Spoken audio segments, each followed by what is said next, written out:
va en parler maintenant, comme ça c'est fait. Donc oui, je me suis coupé les cheveux, mais voilà, juste coupé. J'ai rien fait au niveau de la couleur, rien du tout. Et ça c'est vraiment pour répondre à toutes celles qui me demandent si j'ai fait des mèches, si j'ai fait un nouveau tie and dye, etc.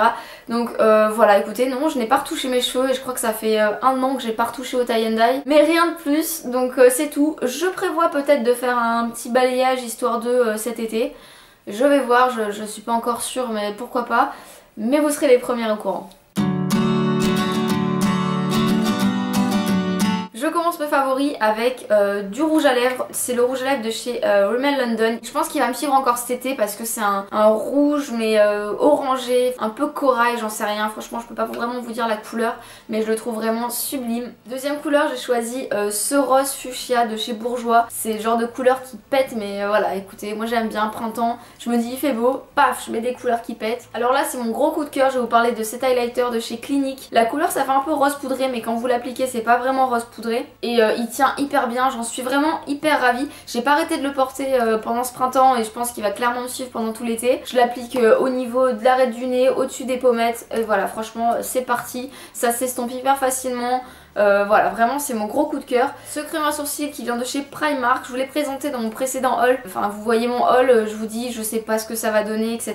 Et là je vous le mets dans mes favoris parce que j'ai pas arrêté de l'utiliser, je l'utilise tous les jours. Je le trouve vraiment hyper pratique, il tient super bien et j'étais obligée de vous le mettre dans mes favoris parce que vraiment je le trouve hyper bien. J'ai aussi cet anti-cerne de chez Kiko que je trouve vraiment très bien. Si vous avez des petites imperfections ou des cernes un peu trop marquées, vraiment il est vraiment très couvrant. Je l'applique directement au doigt, je le trouve vraiment très bien. Si vraiment vous cherchez quelque chose de couvrant et qui est pas trop cher, je vous conseille celui-là. Au début du printemps, j'ai acheté un nouvel eyeliner et je savais pas trop dans quoi je m'embarquais parce que j'utilise toujours des gel liners et ça faisait vraiment un bail que j'avais pas utilisé de feutre. Et je pensais que le feutre à force allait un peu se fatiguer on va dire et que ça allait faire plus des pâtés, enfin je sais pas comment vous dire, mais qu'il allait être moins précis. Et au final pas du tout, ça tient toujours très bien. Si je vous le conseille si vous avez peut-être du mal à appliquer de l'eyeliner ou quoi que ce soit.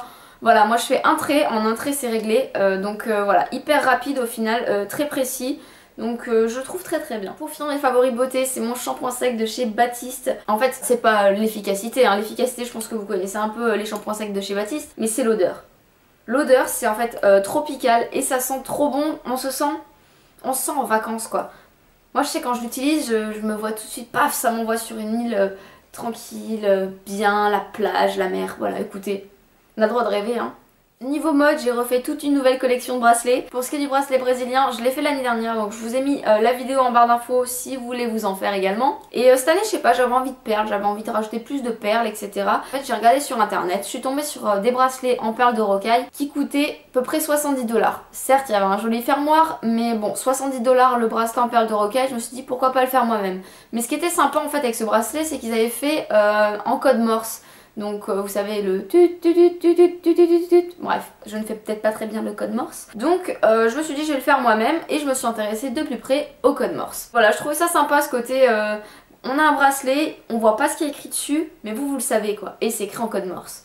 Bref. Je suis partie un petit peu dans mon délire, mais j'aimais bien ce côté-là. Nouvelle acquisition du printemps, ça a été cette bague qui vient du site Régal Rose. Et cette bague notamment, elle ressemble en fait beaucoup à une que j'ai qui était blanche. Et voilà, je l'ai maintenant avec une améthyste et je la trouve vraiment très jolie. Et en fait, c'est une bague poison, c'est-à-dire qu'elle s'ouvre et normalement on est censé mettre du cyanure, mais je n'en ai pas sous la main. Ces chaussures qui viennent de chez Bershka que je trouve mais vraiment magnifiques. C'est peut-être pas du goût de tout le monde parce qu'on m'a déjà dit qu'elles étaient pas terribles. Mais voilà, bah écoutez, moi je les aime. Le talon est haut mais au final comme il y a la plateforme devant on le sent pas vraiment. Voilà, écoutez, les mots ne suffisent plus, je les trouve juste sublimes. J'ai également cette veste qui, je pense, n'est peut-être pas du goût de tout le monde. Décidément, je crois que c'est pas du goût de tout le monde à chaque fois, mais bon, c'est pas grave, hein. Écoutez, moi j'ai mes goûts, je les assume. Hein. Ça apporte en fait de la gaieté, de la couleur à une tenue. Moi je mets pas beaucoup de couleurs, donc c'est vrai que tout de suite ça apporte quelque chose. Écoutez, je l'aime beaucoup, je la trouve très sympa. J'ai trouvé sur un site chinois, je vous mettrai le lien en barre d'infos parce que je sais plus du tout quel site c'était. Je vais vous parler d'une série, c'est pas du tout le genre de série que je regarde habituellement.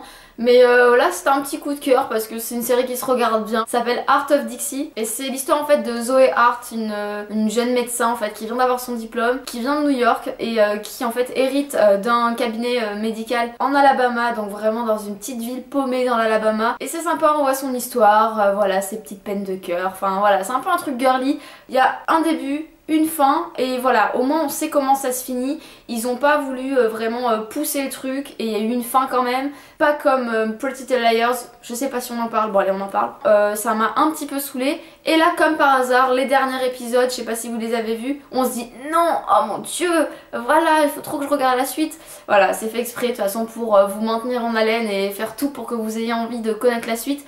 Mais voilà, c'est le genre de série qui m'a un petit peu déçue parce que j'étais à fond dedans et au final, ouais, les dernières saisons, ça m'a vraiment saoulée quoi. Donc voilà, pas de spoil, mais si vous l'avez vu, je pense qu'on est un peu toutes du même avis, c'est abusé. Je suis le genre de personne qui ont un peu du mal à boire de l'eau, c'est-à-dire à boire du moins 1,5 litre d'eau par jour. C'est clairement pas mon cas. Et pour ça j'ai pris en fait, je me suis dit pourquoi pas tester les detox water que tu vois partout sur les réseaux sociaux, pourquoi pas tester. Et c'est vrai que je me fais ça en fait avec les fruits que j'ai sur le moment dans mon frigo. Je mets ça dans une bouteille, j'ajoute de l'eau, je mets ça au frigo histoire que voilà ça prenne un peu le goût quand même de ce que je viens de mettre. Je me bois ça dans la journée, vous pouvez faire ça la veille et puis le boire pour le lendemain. C'est vraiment la solution que j'ai trouvée pour pouvoir boire de l'eau comme il se doit. Récemment je suis allée chez Leroy Merlin et j'ai acheté un rouleau adhésif style effet marbre et j'en ai mis notamment sur mon agenda parce que je voulais refaire la couverture. J'en ai mis également sur mon Mac et au final c'est hyper simple d'application. Vous coupez la bonne taille, vous mettez ça après sur n'importe quel support. Ça colle très bien, vous pouvez très bien le décoller si vous êtes trompé, si vous avez fait une bulle ou quoi que ce soit. Donc c'est vraiment hyper bien. Mais voilà, je trouvais ça sympa pour apporter un petit côté déco un peu partout. Au final il me reste du rouleau donc je pense que je vais reposer quelque part encore. Toujours en déco, mes deux derniers favoris, ça va être 2 DIY que j'ai réalisés. Ça fait un peu bizarre de mettre ces 2 DIY en favoris, mais bon, écoutez, là c'est mes favoris déco en fait du moment. Donc ça va être le coussin Yin Yang, je vous mettrai les vidéos en barre d'infos si vous les avez ratées et si vous voulez les réaliser. Et puis aussi le terrarium, parce que le terrarium c'est vraiment quelque chose dont j'avais envie depuis un bon moment. Donc voilà, sur ce, je vous fais de très gros bisous et je vous dis à la prochaine. Ciao!